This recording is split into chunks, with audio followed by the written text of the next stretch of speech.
बात है 1998 में राजस्थान के जोधपुर में हम साथ साथ हैं फिल्म की शूटिंग चल रही थी। 1 और 2 अक्टूबर की रात को इस घने जंगल में अचानक एक बिना छत वाली जीप रुकती है। इसमें हम साथ साथ हैं मूवी के एक्टर्स मौजूद हैं। ड्राइवर सीट पर सलमान खान, साइड में सैफ अली खान, पीछे वाली सीट पे तीनों एक्ट्रेसेस तब्बू, सोनाली बेंद्रे और नीलम कोठारी। कथित आरोप है कि सलमान खान ने जोधपुर के कंकानी गाँव के इस जंगल में 2 ब्लैक बक्स यानी कि काले हिरणों का शिकार किया और इसका परिणाम ये हुआ कि जीवन का टारगेट क्या है तुम्हारे? लक्ष्य तो सर सलमान खान मारना जी, और कोई लक्ष्य नहीं है। आज 3D एनिमेशन की मदद से समझो कि जो सलमान खान 5 साल पहले ब्लैक बक पोचिंग केस की सफाई कुछ ऐसे देते थे। अब मैं चाहता हूं कि आज जनता के सामने एक बार ये बताएं कि आखिर किस्सा क्या था, हुआ। इस केस को लड़ेंगे मेरिट पर कोर्ट में और जीतेंगे कोर्ट में, क्योंकि सर केस ही नहीं है। आज उनके शुभ चिंतकों की ये हालत कैसे हुई? मेरे सलमान भाई की तरफ से मैं माफी मांगती हूँ। मैं माफ कर दो भैया। लो भाई, मैं सलमान खान की तरफ से मैं बिश्नोई समाज से माफी मांगती हूँ कि भैया माफ कर दो। और मोस्ट इम्पोर्टेंटली एक जेल में बंद बैठा हुआ गैंगस्टर लॉरेंस बिश्नोई आखिर कैसे सिद्धू मूसेवाला को जान से मरवा सकता है, कैसे इंडिया में 1000 प्लस शूटर से कनेक्टेड है और कैसे बैंकॉक और थाईलैंड तक इसकी गैंग्स फैली हुई हैं। लेकिन सबसे पहले ये समझते हैं कि लॉरेंस बिश्नोई एक स्टूडेंट से गैंगस्टर कैसे बन गए। बात 12 फरवरी 1993 की है। फिरोजपुर पंजाब के एक गांव में लॉरेंस का जन्म हुआ। लॉरेंस के पिताजी हरियाणा पुलिस में नौकरी करते थे और 1997 में रिटायर होकर खेती का काम संभालने लगे। 1 साल बाद अक्टूबर 1998 में अब लॉरेंस 5.5 साल का हो गया है और ऑब्वियसली उसे कोई अंदाजा भी नहीं है कि एलिजिडली जोधपुर में इस दौरान सलमान खान 2 ब्लैक बक्स का शिकार कर रहा है और 25 साल बाद इसी बॉलीवुड के भाईजान को मारना उसकी जिंदगी का इकलौता मकसद रह जाएगा। खैर 12th पास करके 2010 में Lawrence Bishnoi DAV college Chandigarh में लॉ में ग्रेजुएशन करने के लिए चला गया। रिपोर्ट्स ये भी कहती हैं कि 10वीं में लॉरेंस बिश्नोई एक लड़की को काफी पसंद करता था और 12th पास करते करते ये एक रिलेशनशिप में आ चुके थे। डीएवी कॉलेज चंडीगढ़ में लॉरेंस बिश्नोई ने अकेले नहीं बल्कि अपनी गर्लफ्रेंड के साथ ही एडमिशन लिया था आगे की पढ़ाई के लिए। कॉलेज में काफी पॉपुलर होने की वजह से लॉरेंस ने स्टूडेंट सिलेक्शन में खड़ा होने का डिसीजन लिया और अपनी party student organisation of Punjab university यानी सोपू बनाई। इलेक्शन के दौरान लॉरेंस की मुलाकात हुई गोल्डी ब्रार से। ये वही गोल्डी ब्रार है जिसने सिद्धू मूसेवाला को मारने की जिम्मेदारी ली थी और पुलिस के अनुसार फिलहाल कनाडा में बैठे बैठे ही इंडिया में अपनी गैंग्स रन करता है। खैर काफी मेहनत के बाद भी लॉरेंस बिश्नोई ये इलेक्शंस हार गया और चूंकि अपोजिशन पार्टीज के बंदों के साथ उसकी दुश्मनी चलती ही रहती थी इसलिए उसने एक गन खरीद ली। लॉरेंस बिश्नोई की दुश्मनी कॉलेज में बढ़ती गई और जनवरी 2011 में धीरे धीरे इस दुश्मनी ने शूट आउट और गैंगवार का रूप ले लिया। इस शूट आउट की वजह से उस पर FIR हुई, लेकिन इस बात पे ध्यान दो कि रिपोर्ट्स ये भी हैं कि लॉरेंस बिश्नोई ने एक पक्के अपराधी का रूप तब लिया जब इसकी गर्लफ्रेंड को अपोजिशन पार्टी वालों ने जिंदा जला दिया। बस अब क्या था, लॉरेंस बिश्नोई की एंट्री दहशत की दुनिया में हो चुकी थी। बदला लेने के लिए उसने अपने कनेक्शंस बढ़ाने शुरू कर दिए। जाने माने क्रिमिनल्स जैसे जग्गू भगवानपुरी और रॉकी फैजिल्का के साथ उसने हाथ मिला लिया। वो कांड करता, पकड़ा जाता, जेल जाता और कनेक्शंस की मदद से छूट जाता। ये होता रहा, लेकिन एक दिन राजस्थान पुलिस के साथ शूट आउट में उसे धर दबोचा गया और जयपुर में स्थित जवाहर सर्किल पुलिस थाने में बंद कर दिया गया। तब से लेके आज तक लॉरेंस बिश्नोई का अलग अलग जेलों में ट्रांसफर किया जाता रहा है, लेकिन है वो पुलिस की गिरफ्त में ही। अब इससे पहले आगे बढ़ के हम ये समझें कि लॉरेंस बिश्नोई जेल में बैठे बैठे सलमान खान को मारने की प्लानिंग कैसे कर रहा है। ज्यादा जरूरी ये समझना है कि सलमान खान की जान लेने के लिए वो इतना कमिटेड क्यों है। देखो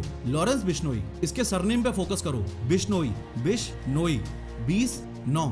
जी हाँ, ये बिश्नोई कम्युनिटी 20 और 9 यानी 29 नियम को फॉलो करती है। मान्यता यही है कि असली बिश्नोई वो ही है जो इन 29 रूल्स को फॉलो करता हो। इन 29 रूल्स में से कुछ रूल्स ये भी हैं कि दारू नहीं पीनी है, अमावस्या को व्रत रखना है, नीले कलर के कपड़े नहीं पहनने हैं, सुबह सूर्योदय होते ही नहाना है एंड मोस्ट इम्पोर्टेंटली जानवरों और पर्यावरण को सुरक्षित रखना है। इस 5वें पॉइंट की इंपोर्टेंस आप इस इमेज की मदद से भी समझो। एक बिश्नोई महिला एक हिरण को स्तनपान करवा रही है। ये ब्लैक बक्स आपके और मेरे लिए एनिमल्स हो सकते हैं, लेकिन बिश्नोई समाज के लिए पालतू और पूज्यनीय हैं। लोग इस बात के लिए बिश्नोइयों को प्रेज भी करते हैं। जब दुनिया को ग्लोबल वार्मिंग का ग मालूम नहीं था, सदियों से ये मेरा बिश्नोई समाज के लोगों ने पर्यावरण की रक्षा के लिए बलिदान दिए ये कम्युनिटी ब्लैक बक्स को बच्चों की तरह पालती है और दुखद तौर पर ऐसा कथित आरोप है कि सलमान खान ने इनके बच्चों का यानी काले हिरणों का शिकार किया है। बट वेट, क्या सलमान खान ने सच में शिकार किया था? चलो ब्लैक बक पोचिंग केस में आपको विटनेस साइड की स्टोरी दिखाता हूँ। बात राजस्थान के जोधपुर में कंकाणी गाँव में 25 साल पहले 1998 में 1 और 2 अक्टूबर की मध्य रात्रि की है। छोगाराम जी को अचानक 2 गोलियां चलने की आवाज आती है। आज चांदनी रात है। मेरे को ठीक है। आपने सबको कोर्ट में पहचाना? लाइट में देखा था आपने? हाँ, लाइट में देखा। तो ये लाइट आज चांदनी रात थी। चांदनी रात थी। चांदनी रात थी। गोलियों की आवाज सुनकर छोगाराम जी बाकी लोगों को लेके लाठी डंडों के साथ मौकाए वारदात की जगह पर दौड़ के पहुंचे।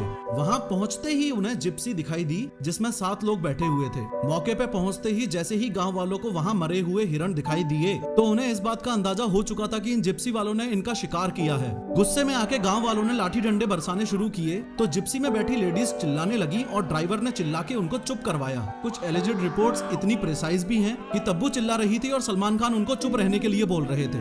इतनी पूरी हलचल में गांव वालों ने जिप्सी का नंबर नोट कर लिया और ये बहुत बड़ी दिक्कत बनी सलमान खान के लिए। अब जिप्सी का नंबर पुलिस थाने में दिया गया तो पता चला कि जिप्सी किसी यादव साहब के नाम पे है। यादव साहब से पूछताछ करने पर पता चला कि उन्होंने अपनी जिप्सी किराए पे दे रखी है किसी फिल्म यूनिट को। उन्होंने डिटेल में बताया कि जोधपुर के किसी पैलेस में एक फिल्म की शूटिंग चलते कुछ एक्टर्स रुके हुए हैं। उस फिल्म की टीम को ये जिप्सी किराए पे दी गई थी। पुलिस को अंदाजा लग चुका था कि शूटिंग तो फिलहाल हम साथ साथ हैं मूवी की चल रही है। फर्दर इंक्वायरी से पता चला कि जिप्सी की जिम्मेदारी हरीश दुलानी नामक व्यक्ति को दे रखी थी जो कि उसका ड्राइवर था। इस हरीश दुलानी को अच्छे से देख लो, ये इस कहानी का मोस्ट इम्पोर्टेंट कैरेक्टर है। इसने ही सबकी धोती खोली थी। सारे राज कोर्ट के सामने इसने ही बताए थे। इसने ये भी बताया था कि सिर्फ 1 और 2 अक्टूबर को ही नहीं, उससे पहले सितंबर 1998 के लास्ट वीक में भी सलमान खान ने 2 बार हिरणों का शिकार किया था। दुख की बात तो ये है कि फिलहाल इसकी हालत ये है। क्या आपने देखा था? क्या आपको लगा कि सलमान ने शिकार किया था? आपने क्या वो बोला था अपने कोर्ट में? नहीं, मैंने देखो जो बोलना था मैंने कोर्ट में बोल दिया। मैं इस बारे में अब मैं टिप्पणी करने में मेरी हिम्मत नहीं है। क्यों नहीं है? बस अब नहीं है, डर लगता है भाई। वो इसलिए क्योंकि इसके परिवार वालों को लगातार धमकियां तक मिली हैं। इसी समय आपको ये भी बताना चाहूंगा कि जीप में जो 7 लोग मौजूद थे उसमें जो पीछे 2 मेल्स बैठे थे उनमें से एक था ये हरीश दुलानी और दूसरा था दुष्यंत सिंह जो एज अ गाइड काम करता था उस होटल में जिस होटल में ये लोग रुके हुए थे। उसके बाद कई बार सलमान खान हियरिंग्स के लिए कोर्ट जाते रहे, जेल भी गए लेकिन बेल मिलती रही। लेकिन फाइनली 5 अप्रैल 2018 को सलमान खान को 5 साल की सजा सुना दी गई और 10,000 रुपए का जुर्माना लगा दिया गया। परंतु बिश्नोई कम्युनिटी जिस बात से आज तक नाराज है वो ये कि सलमान खान के जेल जाने के एग्जैक्ट 2 दिन बाद यानी 7 अप्रैल 2018 को सलमान खान को बेल मिल गई और केसेस यूं ही कोर्ट में घूमते रहे। ऐसे में गैंगस्टर लॉरेंस बिश्नोई कानून हाथ में लेने की ठान लेता है और पुलिस की जीप में बैठ के पुलिस वालों के सामने बोलता है, आपकी तो जब हम करेंगे तो पता लग ही जाएगा। सलमान खान का करेंगे, मारेंगे यही जोधपुर में मारेंगे तो पता लग जाएगा इनको। अभी तो मैंने कुछ किया ही नहीं, बिना मतलब कोई इन्वॉल्व कर रहे हैं। खैर फिलहाल लॉरेंस बिश्नोई तो जेल में बंद है लेकिन अपने राइट हैंड गोल्डी ब्रार और गैंग मेंबर्स के साथ कनेक्टेड रहते हुए सलमान खान को जान से मारने की इसकी प्लानिंग काफी स्ट्रॉन्ग और प्रैक्टिकल है। सलमान खान को मारने की सबसे पहली कोशिश इसने 2019 में की थी जब गैंगस्टर संपत नेहरा को इसने मुंबई भेजा था। संपत नेहरा को जब पुलिस ने पकड़ा तो पता चला कि उसने काफी टाइम तक गैलेक्सी अपार्टमेंट की रेकी की लेकिन हथियार की रेंज कम होने की वजह से प्लान कैंसिल करना पड़ा। सलमान खान को मारने की दूसरी कोशिश इसने 2022 में की थी जब कनाडा में बैठे गोल्डी ब्रार ने एक शूटर को मुंबई भिजवाया और हमले की साजिश करने के लिए मुंबई में उसे एक कमरा दिलवाया। सलमान खान के फार्म हाउस की रेकी की गई। फार्म हाउस के गार्ड से शूटर ने दोस्ती तक भी कर ली थी, हर मूवमेंट पर नजर थी, लेकिन सलमान खान के साथ हैवी सिक्योरिटी होने की वजह से प्लान कैंसिल करना पड़ा। इसके अलावा सलमान खान के पिताजी सलीम खान जिस पार्क में वॉक के लिए जाते थे उस पार्क की बेंच पर उन्हें धमकी भरी चिट्ठी भी मिली थी। चिट्ठी में साफ साफ लिखा था कि तेरा सिद्धू मूसेवाला जैसा हाल कर देंगे। और सबसे लेटेस्ट यानी 22 मार्च 2023 को सलमान खान को ईमेल के जरिए धमकी मिली है जो कि रोहित गर्ग नामक व्यक्ति ने भेजी है और गोल्डी ब्रार ने भिजवाई है। अगेन वही सेम बात लिखी है कि या तो माफी मांग ले या जान जाएगी। ये माफी मांगने वाला मसला ये है कि लॉरेंस बिश्नोई कहता है कि मैं सलमान खान की जान नहीं लूंगा, माफ कर दूंगा और यहाँ तक कि उसके पैर भी पकड़ लूंगा अगर सिर्फ और सिर्फ हम बिश्नोइयों के मुक्तिधाम मुकाम मंदिर में जाके वो माफी मांग ले। तो कैसे आप माफी चाहते हैं? सर हमारे बिश्नोइयों का मंदिर है मुकाम, मुक्तिधाम मुकाम एक मंदिर है हमारे बिश्नोइयों का।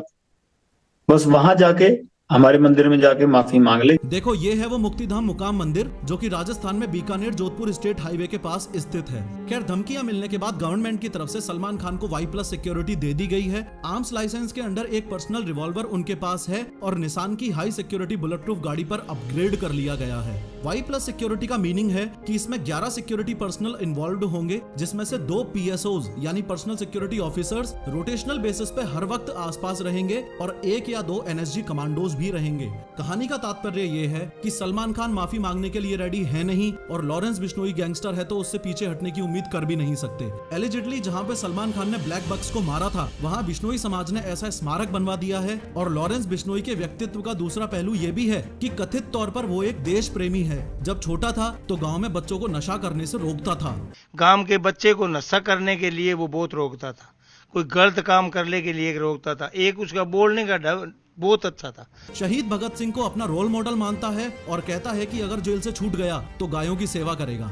कभी बाहर आए तो गौशाला बनाएंगे, गायों की सेवा करेंगे और कोई एजेंडा नहीं है बाहर। फिलहाल हम सब के लिए जरूरी बात यह है कि लॉरेंस बिश्नोई जैसे गैंगस्टर्स के क्राइम्स को ग्लोरीफाई ना किया जाए और देश का यूथ इस दिशा में ना बढ़े। और दूसरी सोचने वाली बात यह है कि हमारा सिस्टम इतना ज्यादा फ्लॉड है कि पुलिस की निगरानी में जेल में बैठे बैठे ही लॉरेंस बिश्नोई अपनी पूरी गैंग्स के साथ कनेक्टेड है, क्राइम्स करता जा रहा है और उसके शब्दों में कुछ इस तरीके से घपले हो रहे हैं। फोन कैसे आ जाता है अंदर? बाकी साथियों के पास भी है, आपके सबके पास फोन ना?